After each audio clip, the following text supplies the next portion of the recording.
Alpha Omega.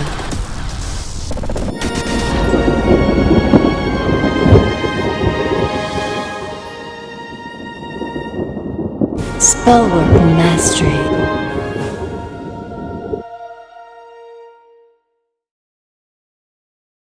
I have a piece of news for you. You're not going to believe this. It's quite shocking, really. You know that you've seen our videos. You know that we provide once a week free magic teaching videos to the public. And we use some of your questions as part of what we do. Also from the Golden Dawn class, we also use some of the footage from there in order to produce these weekly videos.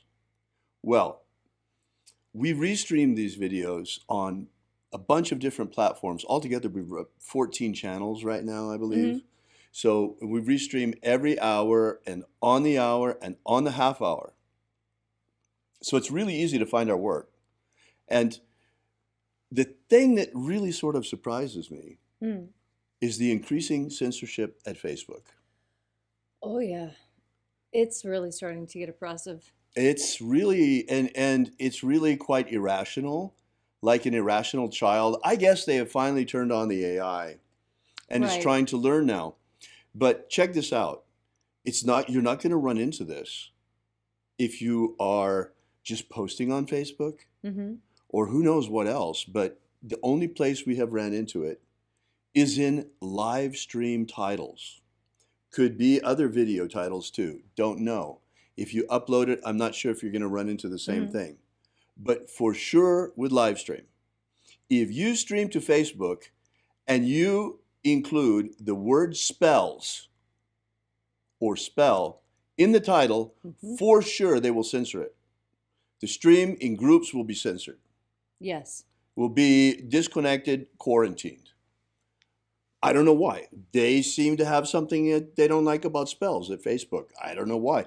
You can use it as an advertising search term, but you can't use it in a live stream title. Very strange. Hey, you think that's weird? How about tarot? Right. You can't include tarot either. If you put the word tarot into the title of a live stream, they're going to quarantine it from groups, only from groups. I don't know. They don't want groups to know anything about tarot or spells. It's really strange because ours are magical groups too. And it's Right. only in our groups that we're broadcasting. And we encourage you to test this. If you have a way of testing it, try. You'll see for yourself. It's really weird. I mean, but all right. We've all heard about the Facebook censorship. Yes. And also other places, YouTube too. YouTube has got its own particularities, but we've all heard about the big media censorship.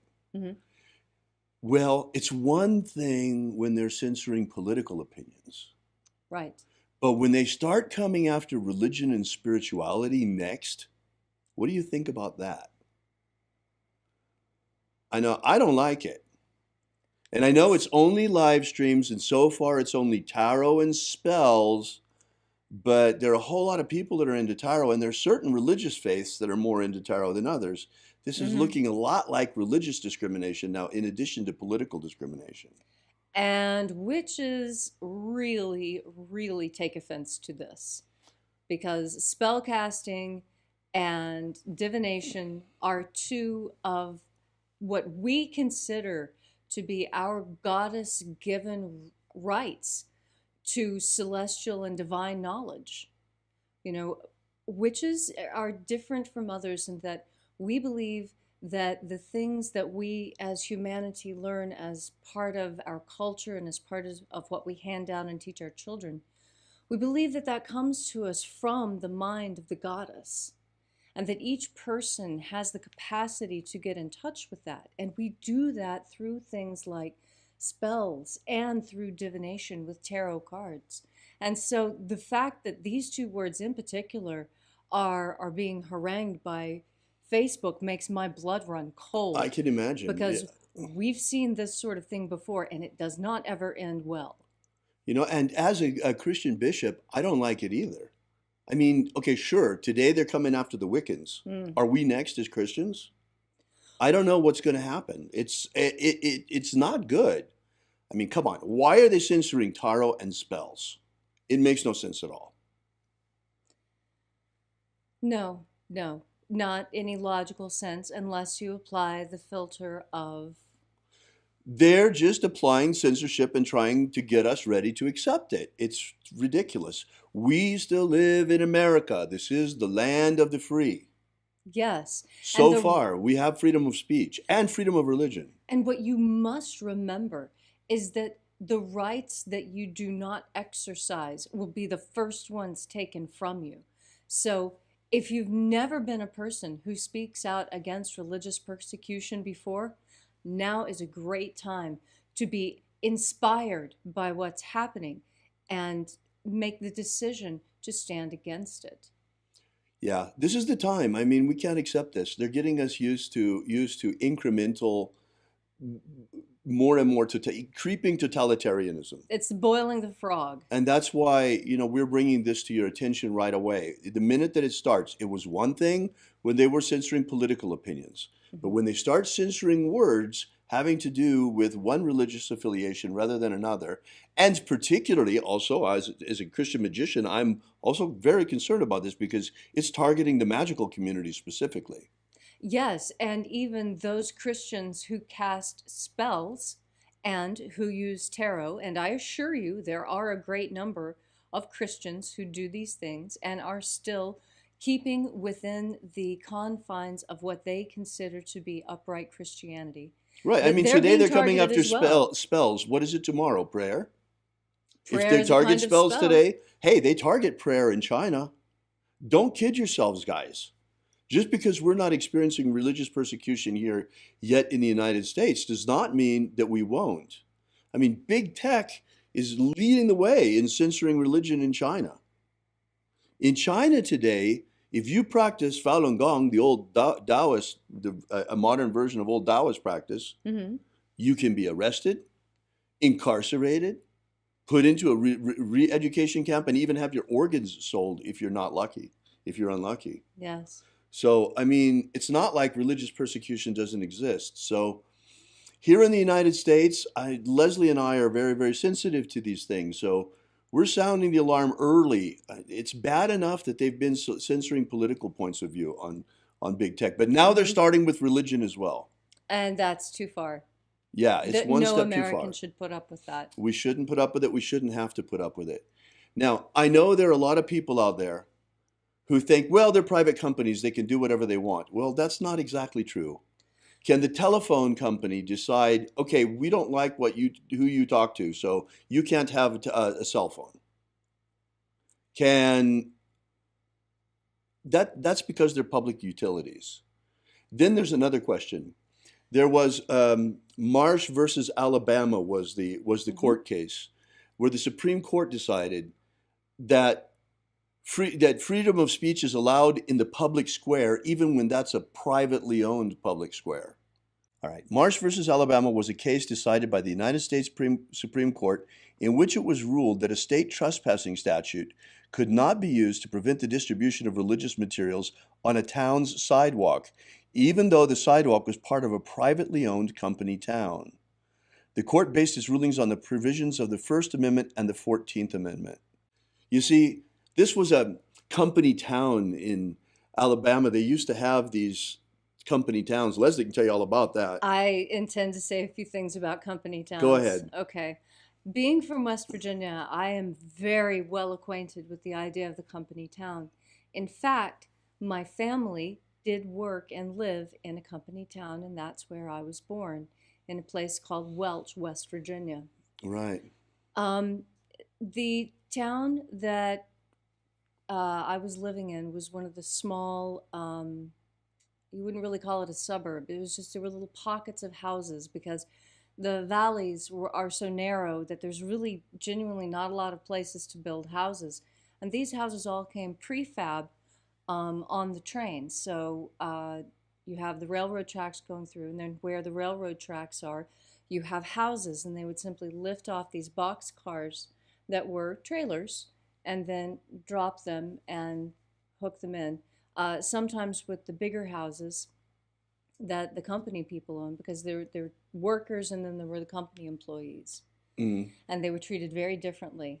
The company provided everyone with housing if you worked at the mine, Hmm. And if you were just a coal miner, then you got one of the single wide trailers. But if you worked for the company as part of the office or part of the managerial staff, white collar, then you got a double wide set on top of a concrete basement. It was really quite luxurious for the time and for what was happening. But it was all owned by the town. You had a telephone, you know, we had schools, and the grocery store was very much like Walmart is today, except it had a second story, and up in the top was where all the offices were, where they kept track of what everyone owed to the company store, because invariably you would run out of diapers or peaches or milk or bacon or whatever, Right. you know, a new pair of socks. At one point, you could even purchase dynamite at the company store, Oh, wow. which the men needed as part of their work, because in the beginning of coal mining in West Virginia, the men were required to supply their own mule I and get pick. they were considered independent contractors. Yes, Right. they were. Oh. I mean, I worked as an independent contractor tour director for 35 years, so I know exactly how little rights they have. yes, and instead of getting paid in the currency of the United States of America, Right. they were all paid in scrip money, SCRIPT, and it was the coinage issued by the By the individual company. company, and whatever money you made at, you know, the Coretta coal mine could be spent at the Cucumber Company store, Right. because they took that scrip money, but you probably wouldn't be able to use the scrip from another mine like MiG's 31. Right. That's So you from a could different. only, the money they paid you in money, you could only use in their own store, in other words. Yes, at of Wow. course greatly inflated prices, Wow. requiring people to go into debt, and And then comes all the stories of the people that were in debt to the company store, you know. yes, What was that song, 16 tons, and what do what you do you get? get? Another day Right. older and deeper in debt. It was actually quite accurate, and when the miners finally rose up Hmm. and attempted to unionize Hmm. for better working conditions, how about some real money that we can spend places Right, instead of exactly. this crazy script money thing? Exactly. The fighting actually became so severe that the federal government was called in. National Guard troops went in. Hmm. There, it was, it was quite the war. It was. Yeah, that was quite It's called the Coal Wars, and I'm talking in particular about the Battle of Matewan. this I is, know you've never look heard it of up, these look things it up. before. There's some very interesting information there. You'll see where we came from as a nation in terms of workers' rights and things like that, you Right. know. A lot of this started in West Virginia because of the conditions in the coal mines, and the unbearable burden of scrip as a form of currency. Right. Now, my family was directly involved in this because my grandmother was a bookkeeper for a company store in War, West Virginia. Hmm. And she was the bookkeeper who made the transition from script to actual federal dollars. Right. And she found the job so incredibly stressful that at the end of it, she retired and she was Wow. completely done.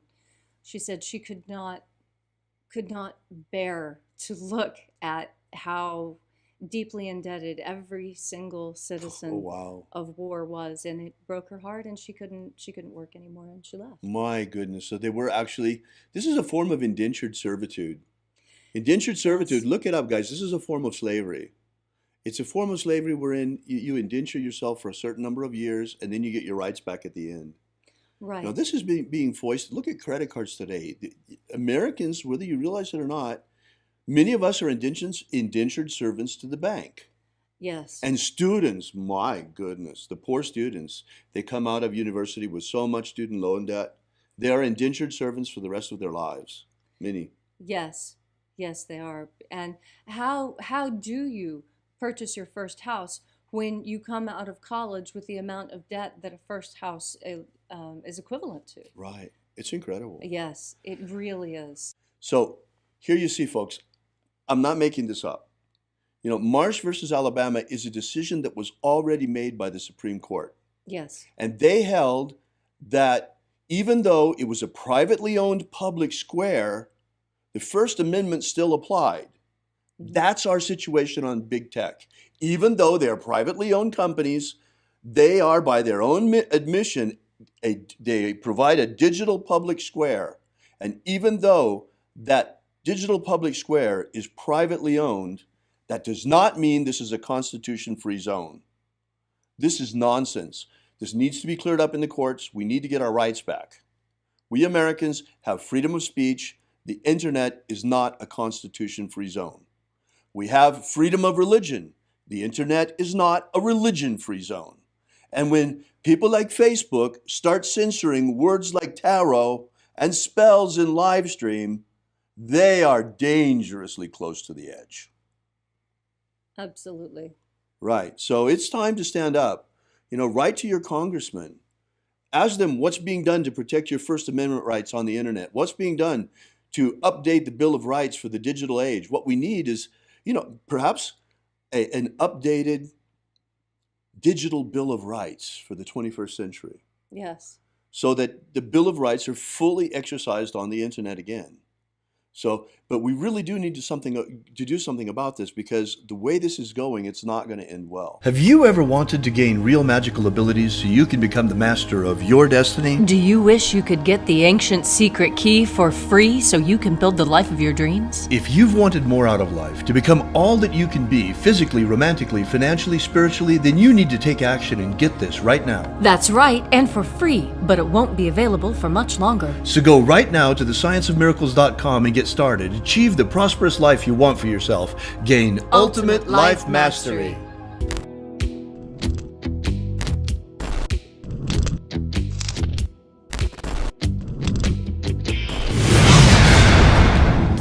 Are you familiar with the Rosicrucian, with what's his name? He's popular in the States. He's the president, or the Emperor. Imperator. The president. Emperor. Imperator. From the Golden Dawn. What's his name?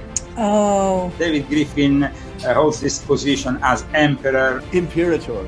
David Griffin. David Griffin. David Griffin. David Griffin. David Griffin. Have David Griffin. I saw an email yesterday that he sent out about, there's a magical war going on. The Mage War. Demons of the infernal realm. I'm all of them. There is really a magical war going on. The Mage War. There is a guy called David Griffin who is heading all these magicians. David Griffin is S.L. McGregor Mather's present successor. David Griffin. David Griffin. David Griffin. David Griffin. I'm Golden Dawn Imperator David Griffin. David Griffin. David Griffin. David Griffin. David Griffin. Now David Griffin. There's a magical war going on. So there is really a magical war going on.